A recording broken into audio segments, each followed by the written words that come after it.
అస్సలాముఅలైకుం. ఈ 5 ఏళ్లుగా వైసీపీ ప్రభుత్వంలో మన రాష్ట్ర బడ్జెట్ 12.5 లక్షల కోట్లు.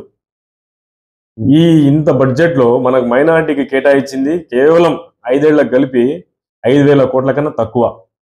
పోనీ అదన్నా చేసినారులే అనుకుంటే దాని గురించి మనము డీటెయిల్స్ తీసుకుందానికి వెళ్తే వెబ్‌సైట్ కూడా బ్లాక్ చేసున్నారు. ఎందుకంత భయము?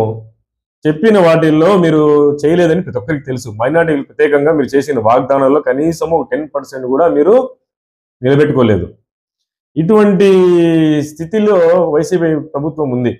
రాబోయే ఎలక్షన్స్ మీకు ఎట్లా ఓట్లేస్తారు? ఏ విధంగా మీరు మళ్ళా ప్రజల్లోకి తిరుగుతారు ఓట్లు కావాలని? కనీసం ఇంకిత జ్ఞానం ఉండాల. మనం ఇచ్చిన హామీలలో కనీసం అంటే 50-60% అన్న నెరవేరిస్తే మనకు విలువ ఉంటుంది, ప్రజలు తిరగగలుగుతామని.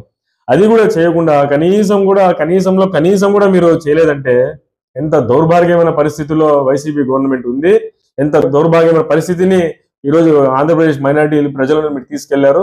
మిమ్మల్ని ప్రజలు ఊరికే వదలరు. ఈసారి మాత్రం మీరు మర్చిపోండి. మీకు మైనారిటీ ఓట్లు ఏవి కూడా పడవు. మీరు ఎన్ని ప్రలోభాలు పెట్టినా, ఎంత తికమక చేసినా, ఎంత ఫేక్ న్యూస్ ని మీరు వైరల్ చేసినా కూడా మీకు ఈసారి ఓట్లు పడవు. మీరు ఈసారి ఎటువంటి ఆశ పెట్టుకోవద్దని మైనారిటీల మీద. ఇమాములకు మౌజన్లకు ఇవ్వాల్సినటువంటి వేతనాలు ఇంతవరకు ఇవ్వలేదు. వాళ్ళకు వేతనాలు ఇస్తే వాళ్ళు బాగా పండగ జరుపుకుంటారు. వాళ్ళు పండగ బాగా జరుపుకుంటే అందరూ బాగుంటారు. ఈ ప్రభుత్వం ఎందుకు ఇంత వివక్ష చూపుతుందో అర్థం అవ్వట్లేదు.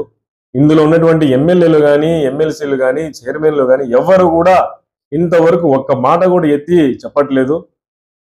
కనీసము మసీదులకు ఇచ్చే మరమ్మతులకు ఇచ్చే ఖర్చు కానీ, మరియు రంజాన్ తోఫాలు కానీ, టీడీపీ హయాంలో ఇచ్చినటువంటి పథకాలు కానీ దాంట్లో కొన్ని కూడా ఇంప్లిమెంట్ చేయట్లేదంటే ఎంత వివక్ష చూపిస్తున్నారో అర్థమవుతుంది.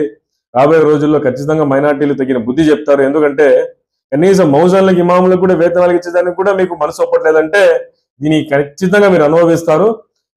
ఇది ఎక్కడికి పోదు, వాళ్ళ ఉసురు తగులుతుంది ఖచ్చితంగా మీకు.